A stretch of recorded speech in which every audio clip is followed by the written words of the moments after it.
May mga taong minamahal natin dahil sa mga alaala na pinagsaluhan natin. Mga unang pagkikita, mga unang tawanan, mga unang halik, mga pangakong binitawan sa ilalim ng mga bituin. Pero paano kung dumating ang araw na mawala ang lahat ng alaalang yun? Paano kung ang taong pinakamamahal mo ay magising isang umaga at hindi na niya alam kung sino ka? Paano kung sa bawat bagong araw, kailangan mong magsimula ulit? Ito ang kwento ni Ben at Lori. Isang lalaking hindi natakot na magmahal ng paulit-ulit. At isang babaeng kailangang matutong magmahal kahit hindi niya kayang alalahanin ang kahapon. Sa isang maliit na cafe sa Batangas, araw-araw nagtatrabaho si Lori. 28 taong gulang siya. Tahimik, mahinhin, at palaging may librong hawak habang nakaupo malapit sa bintana. Paborito niyang lugar ang mesa sa sulok dahil tanaw mula roon ang dagat. Para kay Lori, may kakaibang kapayapaan ang dagat. Hindi ito nagtatanong. Hindi ito nangihingi ng paliwanag. At higit sa lahat, hindi ito nanghuhusga kapag may nakalimutan siya. Dahil may isang bagay na hindi alam ng karamihan tungkol kay Lori. May problema siya sa short-term memory. Ilang taon na ang nakalipas, nasangkot siya sa isang aksidente na nag-iwan ng permanenteng epekto sa kanyang memorya. Kaya niyang maalala ang kanyang pagkabata. Kaya niyang maalala ang kanyang pamilya. Kaya niyang maalala ang mga pangyayaring matagal nang nangyari. Pero ang mga bagong bagay, maaaring mawala pagkatapos ng ilang oras.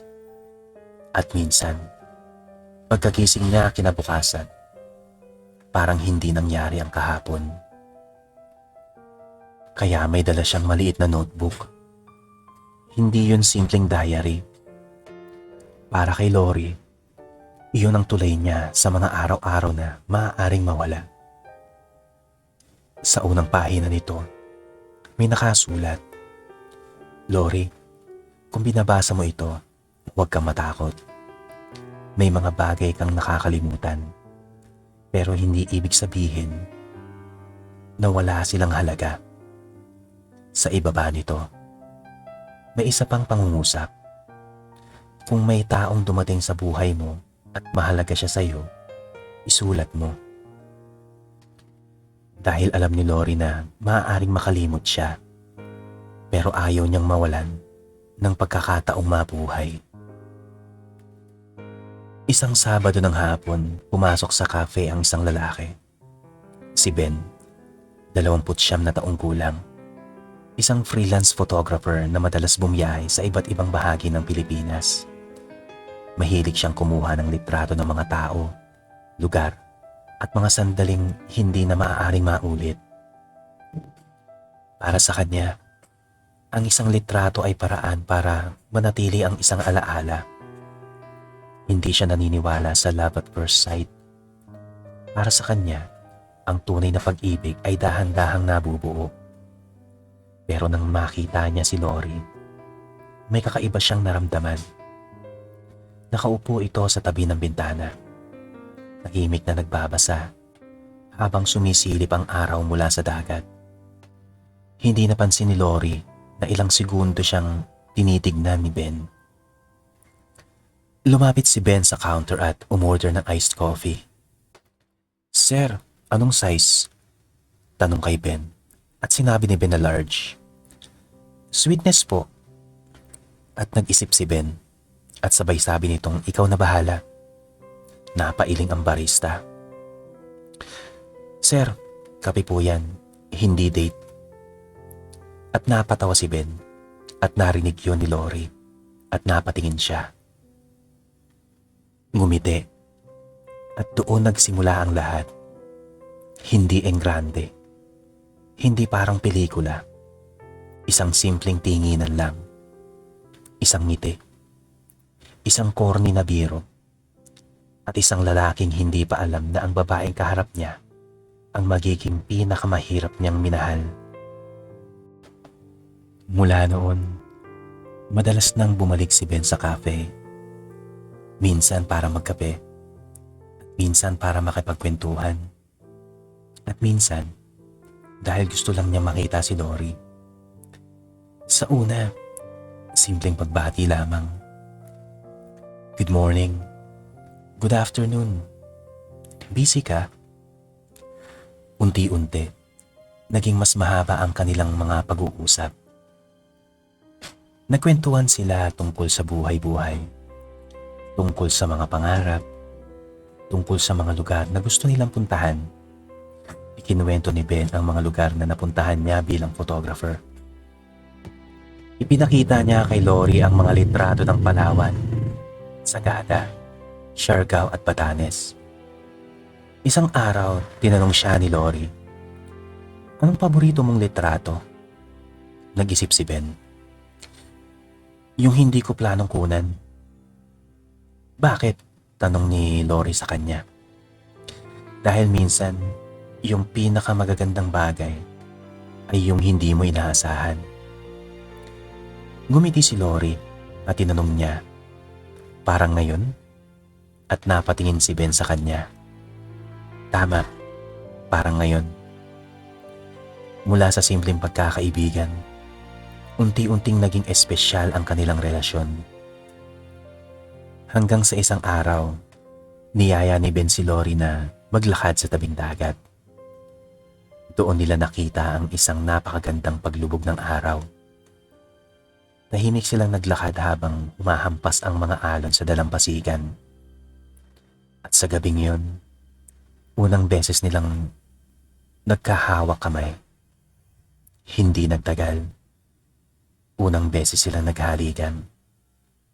Pagkatapos ng halik, napangiti si Lori. "Alam mo, Ben, parang matagal na kitang kilala," ang sabi nito. At ngumiti lang si Ben.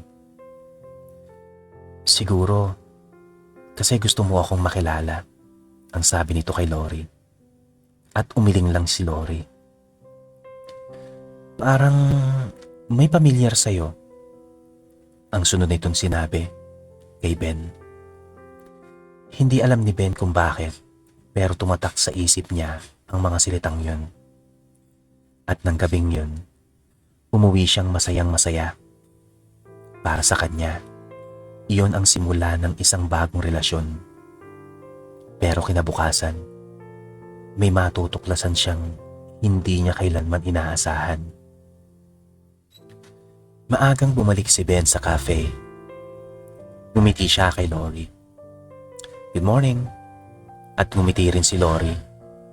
Pero ilang segundo lamang, napansin niyang may pagkalito sa mukha nito. Umupo si Ben sa tabi niya. "Ready ka na?" "Para saan?" ang tanong ni Lori kay Ben. Napahinto siya at sinabi ni Ben na, "Para sa date natin." Napakunot ang noo ni Lori. "May date tayo?" ang tanong nito kay Ben. Tahimik si Ben. Akala niya nagbibiro lang ito. Pero seryoso ang mukha ni Lori. Hindi nito maalala. Hindi ang date. Hindi ang paglalakad nila. Hindi ang halik. Wala. Tumingin si Lori sa kanya. At tinanong ito, "Nagkita na ba tayo dati?" Napangiti si Ben kahit masakit at sinabi niyang oo. Tinanong ni Lori kung kailan. At sinagot naman siya ni Ben na kahapon. Hindi sumagot si Lori. Napatingin siya sa kanyang notebook. Parang may hinahanap siya. Pagkatapos ay dahan-dahan niya itong binuksan. May ilang bagong pahina, pero hindi niya maintindihan ang mga nakasulat. Tumingin siya kay Ben. "Sorry," ang sabi nito.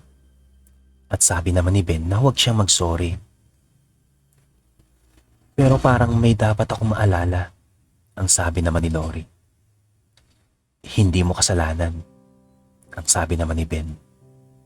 At sa simpleng sandaling yon, doon unang naintindihan ni Ben kung gaano kasakit ang kondisyon ni Lori.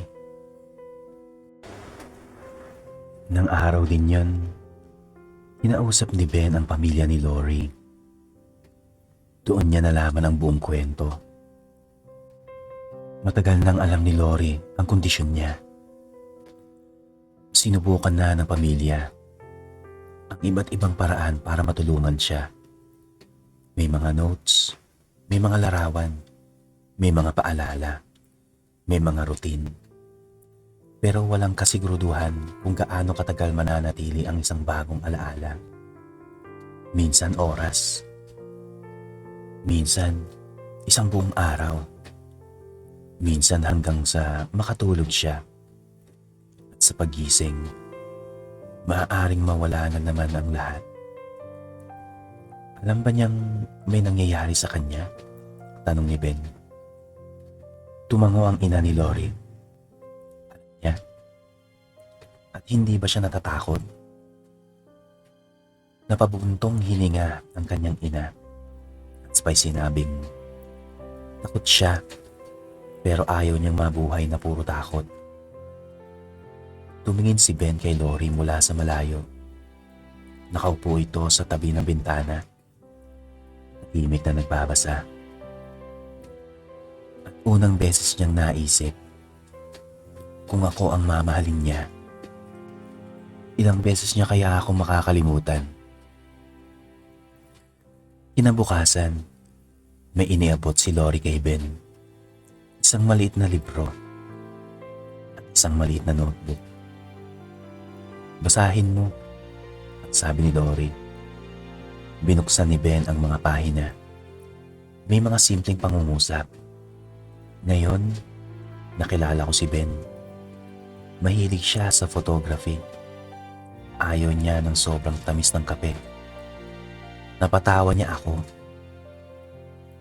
At sa isang pahina, may nakasulat. Ngayon, hinalikan niya ako sa tabing dagat. Napahinto si Ben. Pero sa susunod na pahina, may isang pangungusap na mas lalong nagpabigat sa kanyang dibdib. Hindi ko alam kung matatandaan ko siya bukas at sa ibaba nito. Pero kung hindi ko man maalala, sana maalala ng puso ko kung gaano ako kasaya ngayon. Matagal na walang sinabi si Ben. Pagkatapos, mahina siyang nagsalita. Ikaw ang sumulat nito? Tumango si Lori. Tinanong niya kung bakit. Tumingin siya sa kanya. Dahil ayokong ang kondisyon ko ang magdedesisyon kung sino ang mamahalin ko. Napayuko si Ben. Hindi niya alam kung ano ang sasabihin. Sa halip, hinawakan niya ang kamay ni Lori. Sa unang pagkakataon, pareho nilang naintindihan na hindi magiging ordinaryo ang relasyon nila. Mula noon, nagkaroon sila ng sariling paraan. Tuwing umaga, kapag nagising si Lori at hindi na niya maalala si Ben, muli siyang nagpapakilala. May bagong litrato, may bagong video, may bagong kwento. At palaging may isang simpleng mensahe. Ay Lori, ako si Ben. Kung nakalimutan mo ako, okay lang. Kilalanin mo ulit ako. Minsan, natatawa si Lori sa unang pagkikita nila. Minsan, nagugulat siya kapag nalaman niyang ilang linggo na silang magkakilala. At minsan, muli siyang nahuhulog kay Ben sa loob lamang ng ilang oras. May mga araw na pumupunta sila sa beach. May mga araw na nanonood sila ng pelikula. May mga araw na simpleng nakaupo lamang sila sa cafe. Hindi na sinusubukan ni Ben na gawing espesyal ang bawat araw. Pero natutunan niyang pagiging magkasama mismo ang espesyal. Hindi niya sinasabi, pero minahal mo na ako kahapon. Hindi niya ipinipilit ang nakaraan. Sa halip, hinahayaan niya itong pumili muli. At paulit-ulit, nahuhulog si Lori sa kanya. Hindi lahat ng araw ay madali. Pero ang pag-ibig ay hindi palaging maganda. May mga araw na masaya sila. May mga araw na magkasama silang tumatawa. Pero may mga araw ding galit si Lori. May mga araw na pagod na siyang muling kilalanin ang mundo. Isang umaga, nakita niyang puno na naman ng notes ang mesa niya. Napaluha siya dahil pagod na siyang araw-araw ay may kailangang alalahanin. Pakiramdam niya ay bawat araw ay may panibagong kwentong kailangan niyang balikan. Huminga siya ng malalim at napatingin kay Ben. Napansin niyang ito ay palaging nasa tabi niya. Himik na ipinakita ni Ben na nananatili siya dahil mahal niya si Lori. Napailing si Lori dahil hindi niya ito maalala. Sakit yun, ngunit ngumiti pa rin si Ben. Alam niyang ganoon ang sitwasyon. Naisip ni Lori kung bakit hindi na lamang ito umalis. Saglit na natahimik si Ben bago ipinaunawa na hindi alaala ang dahilan ng kanyang pagmamahal. Napaluha si Lori at ipinahiwatig ni Ben na kung makalimutan man siya ni Lori kinabukasan, handa siya magpakilala muli. At sa gabing yun, niyakap ni Lori si Ben ng mahigpit. Hindi niya alam kung maaalala niya ang yakap na yun kinabukasan. Pero sa sandaling yun, masaya siya. Ngunit dumating din ang araw na si Ben naman ang napagod. Hindi dahil hindi niya mahal si Lori. Mahal na mahal niya ito, pero tao rin siya. May sarili rin siyang pangarap. May sarili rin siyang buhay. At minsan gusto rin niyang maranasan ng isang relasyon na hindi niya kailangang simulan araw-araw. Isang gabi habang nakaupo sila sa tabi ng dagat, napansin ni Lori na tahimik si Ben. Sa una ay sinabi nitong wala namang problema. Ngunit nang muling tanungin ni Lori, napabuntong hininga ito at inaming pagod na siya. Naisip ni Lori kung siya ba ang dahilan ng pagod ni Ben. Hindi agad ito nakasagot. At sapat na ang katahimikang yun upang masaktan si Lori. Ipinahiwatig ni Ben na marahil ay kailangan muna nilang magpahinga. Agad na sumagi sa isip ni Lori kung nangangahulugan ba iyon ng kanilang paghihiwalay. Hindi makapagbigay ng tiyak na sagot si Ben. Napaluha siya, hindi dahil tumigil na siyang mahalin si Lori, kundi dahil kailangan din niyang matutong mabuhay para sa sarili niya. Tahimik lamang si Lori. Sa huli, tumango siya bilang pagtanggap. At sa gabing yun, umalis si Ben. 3 buwan silang hindi nagkita. 3 buwan na walang bagong video, walang bagong notes, walang hi, Lori ako si Ben. At nagpatuloy ang buhay. Pero may kakaibang nangyari kay Lori. Hindi niya maalala si Ben. Pero may mga bagay na hindi niya maintindihan. Kapag nakakita siya ng kamera, parang may kirot sa kanyang dibdib. Kapag naririnig niya ang isang partikular na kanta, kusa siyang napapaiyak. Kapag nakikita niya ang dagat, pakiramdam niya ay may hinihintay siya. Isang araw, nagtanong siya sa kanyang ina kung may minahal ba siyang tao. Tahimik muna ang kanyang ina bago inaming oo ang sagot. Nang malaman ni Lori na si Ben ang taong yun, napahawak siya sa kanyang dibdib. Agad niyang naisip kung naaalala ba niya ito. Ngunit umiling ang kanyang ina. Napaluha si Lori. Hindi niya maintindihan kung bakit ganoon ang kanyang nararamdaman. Hindi niya man alam ang dahilan. May isang bagay na kaibuturan ng kanyang puso na tila may nawawala. Isang araw, nakita ni Lori ang isang lumang kamera. Hindi niya alam kung bakit, ngunit kinuha niya ito. May memory card sa loob. Nang buksan niya ang isang video, lumitaw sa screen si Ben. Tahimik niya itong pinanood. Sa video, sinabi ni Ben na kung pinapanood niya yun, malamang ay hindi na naman siya ito maalala. Ngunit ipinahiwatig din ni Ben na ayos lang yun.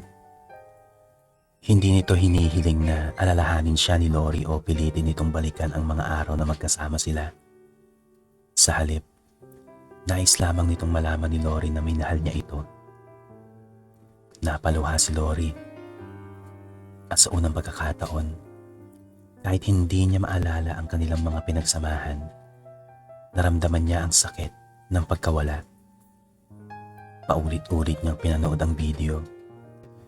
Hindi dahil naalala niya si Ben, kundi dahil sa bawat salitang narinig niya, tila may bahagi ng kanyang puso na nakakakilala rito.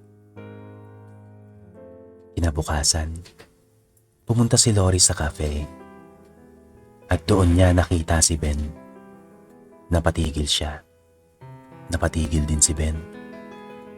Matagal silang nagkatitigan.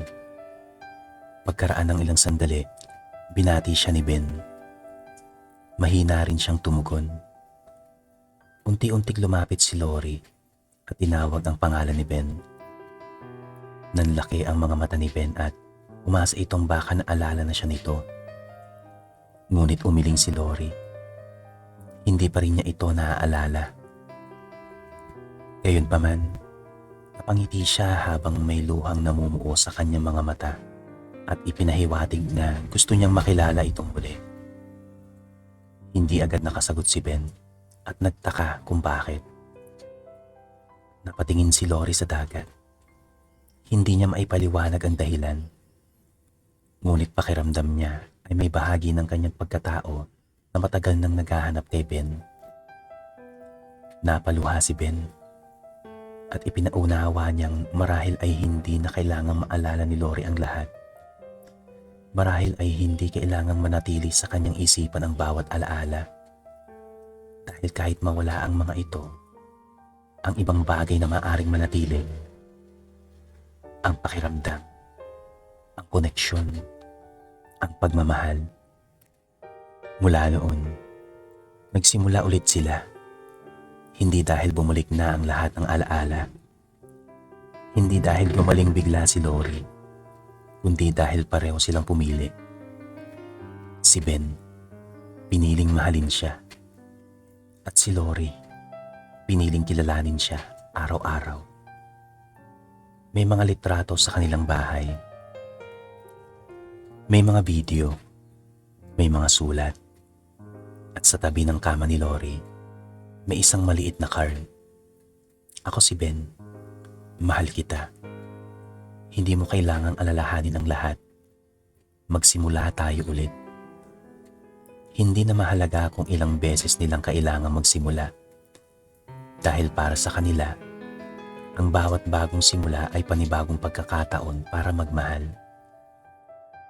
Makalipas ang ilang taon, nakaupo sila sa tabing dagat kasama ang kanilang maliit na anak. Tahimik nilang pinagmamasdan ang paglubog ng araw habang nakasandal si Lori sa balikat ni Ben. Maya-maya, naitanong ni Lori kung gaano na ba katagal ang kanilang pagsasama. Ngumiti lamang si Ben dahil maging siya ay hindi na rin alam ang eksaktong sagot. Sabay silang natawa. Pagkaraan ng ilang sandali, naging seryoso si Lori at naitanong kung marami na ba siyang nakalimutan. Tumango si Ben. Marami na nga. Nais din malaman ni Lori kung kabilang si Ben sa mga nakalimutan niya. Saglit na natahimik si Ben bago inaming oo. Napaluha si Lori at naisip kung naging masakit ba yun para kay Ben. Hinawakan ni Ben ang kanyang kamay at ipinaunawa na noong una ay masakit. Ngunit sa paglipas ng panahon, ay natutuhan niyang hindi kailangang maalala siya ni Lori upang patuloy niya itong mahalin. Napangiti si Lori at naisip niya kung paano kung makalimutan na naman niya si Ben kinabukasan. Tumingin lamang si Ben sa kanya at ngumiti. Muli niyang sinalubong ang araw sa paraang ilang taon na niyang paulit-ulit na ginagawa. Magandang umaga, Lori. Tumawa si Lori habang pinupunasan ang kanyang mga luha. At muli niyang binati si Ben. Muli silang naghawak ng kamay habang unti-unting lumulubog ang araw sa dagat. Dahil ang kanilang kwento, hindi nakasulat sa mga alaala. Hindi nakasulat sa mga litrato. Hindi nakasulat sa mga lumang video. Dahil may mga pag-ibig na kailangang alalahanin. Pero may mga pag-ibig na hindi kailanman kailangang maalala para maging totoo. Maaaring makalimutan ni Lori ang unang pagkikita nila. Maaaring makalimutan niya ang unang date. Maaaring makalimutan niya ang unang halik. Maaaring dumating ang isang umaga na kailangan na naman siyang ipakilala ni Ben sa kanyang sarili. Pero may isang bagay na hindi nagbabago. Sa bawat pagkakataong nakakalimot siya, pinipili siyang mahalin ni Ben. At sa bawat pagkakataong nakikilala niya itong muli, pinipili rin niyang buksan ang kanyang puso. Hindi dahil naaalala niya ang kanilang nakaraan, kundi dahil sa bawat bagong araw, may bagong pagkakataon silang gumawa ng panibagong alaala. At kung sakaling mawala bukas ang lahat, handa si Ben. Dahil para sa kanya, hindi mahalaga kung ilang beses siyang makakalimutan ni Lori. Hindi mahalaga kung ilang beses siyang kailangan magpakilala. Hindi mahalaga kung ilang beses silang kailangan magsimula. Ang mahalaga, bawat araw, pipiliin niya itong mahalin muli. At marahil, iyon ang tunay na kahulugan ng pag-ibig. Hindi ang manatili dahil naaalala ka, kundi ang manatili kahit alam mong maaaring makalimutan ka.